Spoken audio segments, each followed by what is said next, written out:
A power-packed, historic swearing-in ceremony that we've just witnessed being wrapped up right now. Chandrababu Naidu has taken oath as the Chief Minister of Andhra Pradesh. And what a moment really for Andhra. All hopes pinned on Chandrababu Naidu to transform Andhra Pradesh. Be very, very clear that that's what this vote is all about. Let me bring in right now T.S. Sudhir, Kingshuk Nag, author and political analyst. We've got Sandeep Shastri, National Coordinator of the Lokniti Network. Sudhir, political analyst, if I can come across to you first. What a swearing-in ceremony we've just witnessed. And I think the biggest headline is going to be the bonhomie between Prime Minister Modi and Chandrababu Naidu that once again we witnessed after last week in Parliament. Today, again, a tight hug that we witnessed soon after Naidu took oath as the Chief Minister of Andhra Pradesh. Well, yes, in terms of optics, definitely showing to the world that, yes, the BJP and the Jana Sena and the Telugu Desam are here as allies to work for the development of Andhra Pradesh. So the optics working very well. But I also see it as an attempt by the BJP to also show to the rest of the country that, yes, Karnataka, which was known as the gateway to the south, we are facing some kind of turbulent weather out there. We lost power in 2023. Did not do as well as in 2019 in the Lok Sabha elections in Karnataka. But both Telangana and Andhra Pradesh are going to be the alternate routes into the southern part of India. So that's really the messaging which the BJP would want to convey. It is part of the Andhra Pradesh government through a lone minister in the Council of Ministers headed by Chandrababu Naidu. So they would be part of the larger NDA Parivar government in Andhra Pradesh. Telangana, they would look at it as a low-hanging fruit and they would work towards it in the elections in 2028. So definitely the two Telugu states now pretty much they focus as far as BJP is concerned. As far as Naidu is concerned, he would really look for support from Modi and the rest of the NDA government in order to get the maximum financial benefits that he can get in order to work for the development, because Andhra Pradesh has not really been on the same growth curve as Telangana has been 10 years after bifurcation. And that hurts a lot of Telugus who take a lot of pride in the fact that the Andhra entrepreneurial spirit has not really been tapped into in the last 10 years. So that is something which they would really like to do going forward in the next 5 years. You know, the hope is that every Andhra, looking at these pictures of the friendship, the warmth between Chandrababu Naidu and Prime Minister Modi, that it translates. It translates to great benefits, really, for the people of Andhra Pradesh. And that's what everyone will be hoping for when they see these two leaders together. They're in an alliance formally as well. Will it translate to financial help and other needs that Andhra has right now is the question. Kingshuk Nag, what was really the takeaway for you from that oath-taking ceremony? Chandrababu Naidu, no doubt, has to hit the ground running now, and he knows it. Chandrababu Naidu, as you know, started his politics as a chela of Sanjay Gandhi in 1975. And now he's come a long way. Now he's with Modi.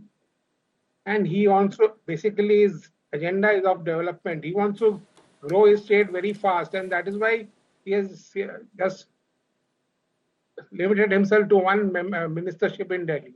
Basically, he is looking for fast development of Andhra Pradesh along with the capital. And that is his thing. Yeah. So basically, he's a development man. So now he's going to move forward with that plank. And Mr. Modi will also gain out of it. So that is the idea. No, very true. For the BJP also, they have a lot riding on Andhra. There's no doubt about that. Yes, they're in this alliance that has been hugely beneficial for them, but they'll be looking to kind of replicate what happened in Telangana, in Andhra as well. They're seeing that particular door opening, and Sandeep Shastri, I'd like to bring you in on that. They're seeing the door opening with this alliance, not just working in their favor, but also because their vote share has increased from 2019 to now. It's still, of course, single digit, but they're hoping that like Telangana, they'll be able to build on that in Andhra, which means keeping the people of Andhra happy, doing everything that the central government can to provide the needs that Andhra has. Akshita, I agree with you that the mission in Andhra was part of the larger South India mission that the BJP had. This time's election was about expansion in South India.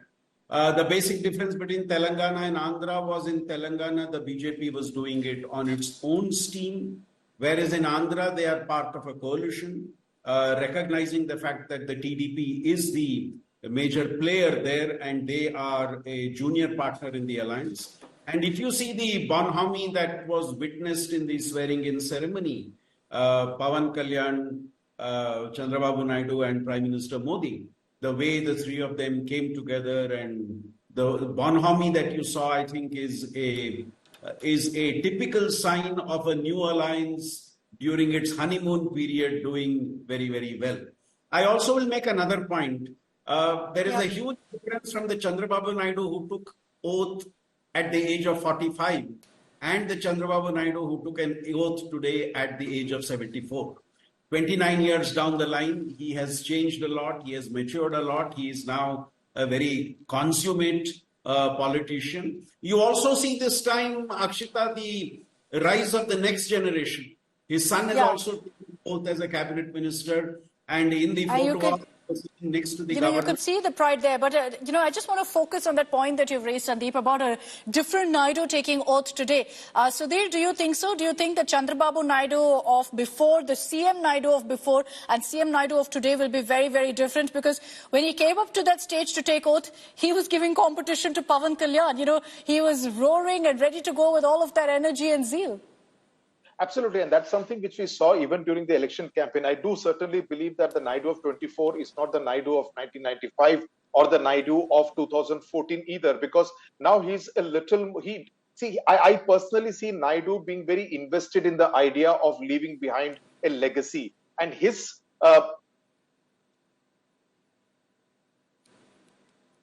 Okay, we'll reconnect with you, Sudhir, on that thought. Let me also bring in for the moment Abdul Bashir, who's joining us live from the oath-taking venue to get a sense of what's happening right now there. The ceremony has come to an end, Abdul. Several highlights, several photo ops that we saw emerge from that particular event. Prime Minister Modi is now, we understand, headed out from Andhra Pradesh.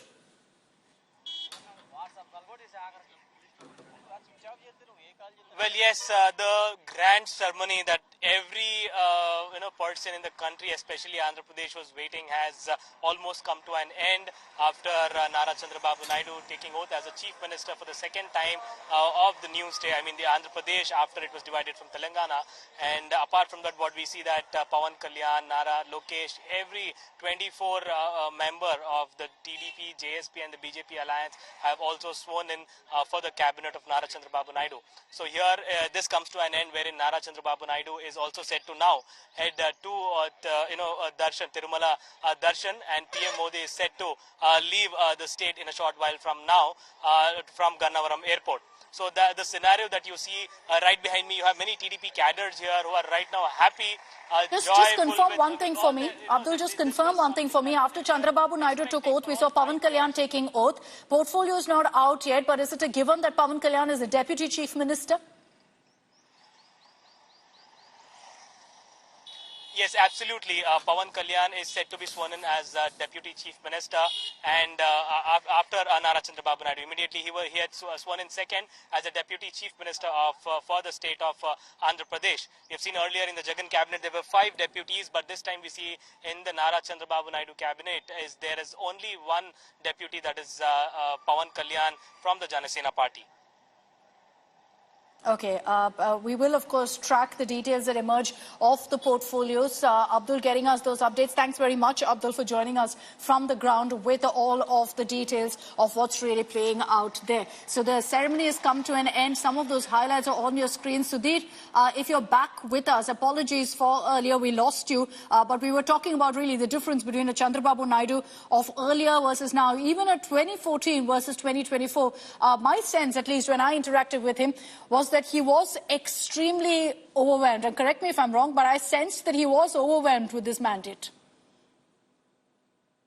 Well, my apologies, my Wi-Fi snapped. So, no, I do see an interesting kind of correlation between what happened in Tamil Nadu with Jayalalitha. I remember in 1989, there was, she had said that she was assaulted inside the house, and she said she will not come back to the house till this present government led by Karunanidhi was in power, and she came back triumphantly in 1991. Pretty much same happening with Chandrababu Naidu. In 2021 November, there were some unsavory remarks passed against his wife, Bhuvaneshwari, and Naidu in fact broke down at a news conference, and he said that he will not enter any assembly as a Kaurav Sabha, and he said he will not come back till this government goes, and he's actually making a return in style pretty much the same way in 2024. So history repeating itself, what happened in Tamil Nadu repeating in Andhra Pradesh. So I do believe that this particular Chandrababu Naidu is going to be very different from the Naidu that we have seen in the past.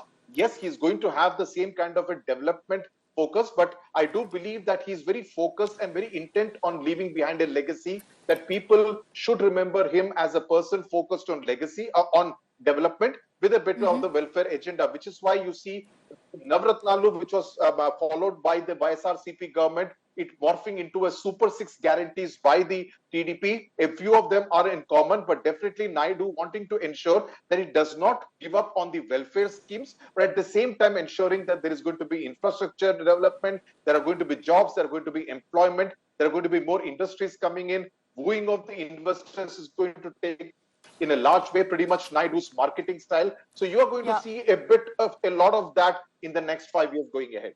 You know, he's going to want to stick to that tag of CEO, CM. He's done it for Hyderabad and he'll want to now do it for Andhra, for Amravati as well. And the next 5 years will be crucial to see what kind of development happens.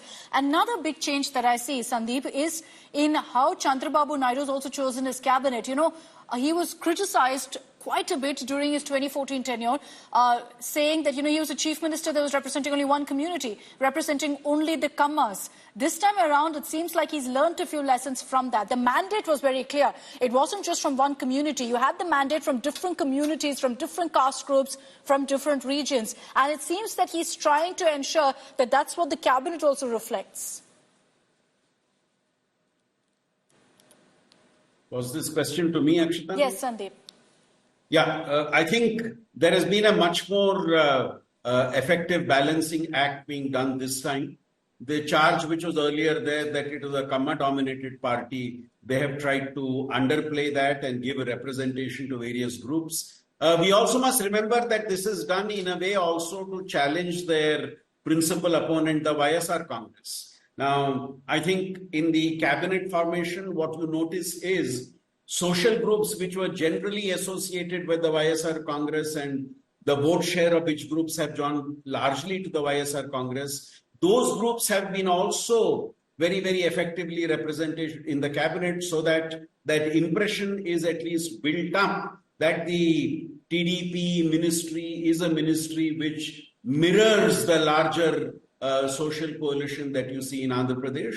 And now what will be important to see is how do these ministers deliver in their various departments and how effectively they actually manage the tasks which are allotted to them as part of the different portfolios. So half the battle of representation is won. The second half of the battle is performance, which will now be seen.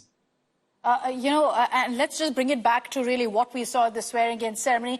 Let's put out those images of the Prime Minister with Pawan Kalyan and Chiranjeevi, both together. He was seen walking up to the dais on Pawan Kalyan's request over to Chiranjeevi, held up both of their hands as a clear sign of the victory that the NDA has managed. Chiranjeevi, of course, is out of politics now, but otherwise would have been in the rival camp. And Kingshuk, as far as this particular cabinet goes, and for that matter, this alliance in Andhra Pradesh, there's a whole lot of star power also involved, courtesy Pawan Kalyan, who in all likelihood is the Deputy Chief Minister of Andhra Pradesh. Andhra Pradesh has been a very important film center, and therefore film will also always be there. For instance, even Chandrababu Naidu, before N.T. Ramarao was a film star. So film industry is very important in Andhra Pradesh, and Tollywood actually is far more important than Bollywood also. The amount of money which rides on Tollywood is very high. So therefore film industry will always be there. And that is the case.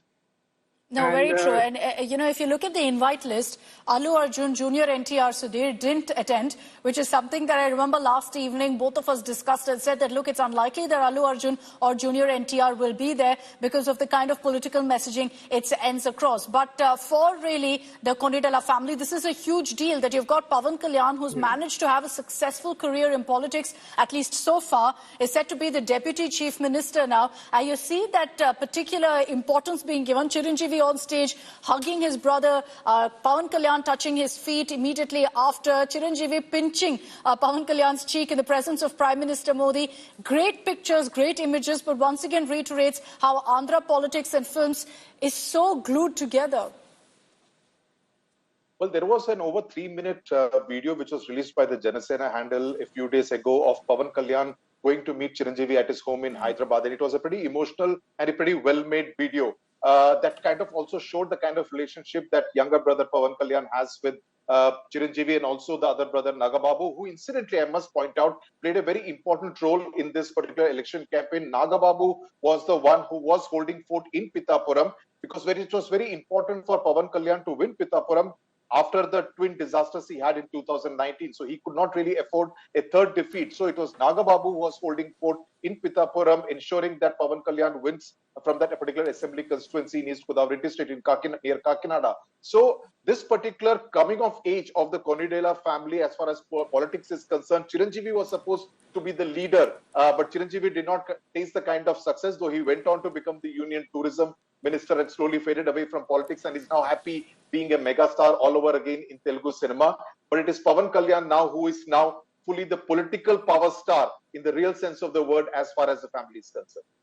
Very, very true. So many takeaways, so many images that will remain etched in one's mind of the swearing-in ceremony. I'd like to thank T.S. Sudhir, Sandeep Shastri, as well as King Shuk for joining us here on India Today with your expert opinion, your comments, your perspective on what we've seen playing out in Andhra. Like I said, you've got so many hopes pinned right now on the man on your screens, on Chandrababu Naidu, as he's taken oath as the Chief Minister of Andhra Pradesh. Incredibly emotional moment for him as he was sworn in as the Chief Minister yet again, and you could see that in the emotions that were writ large on his face. Pawan Kalyan taking oath right after that, who made it a point to ensure that Prime Minister Modi also met with his elder brother, with Chiranjeevi. So many of those pictures that you see on your screens right now of the biggest superstars of the South, the biggest political superstars of the country coming together on one stage.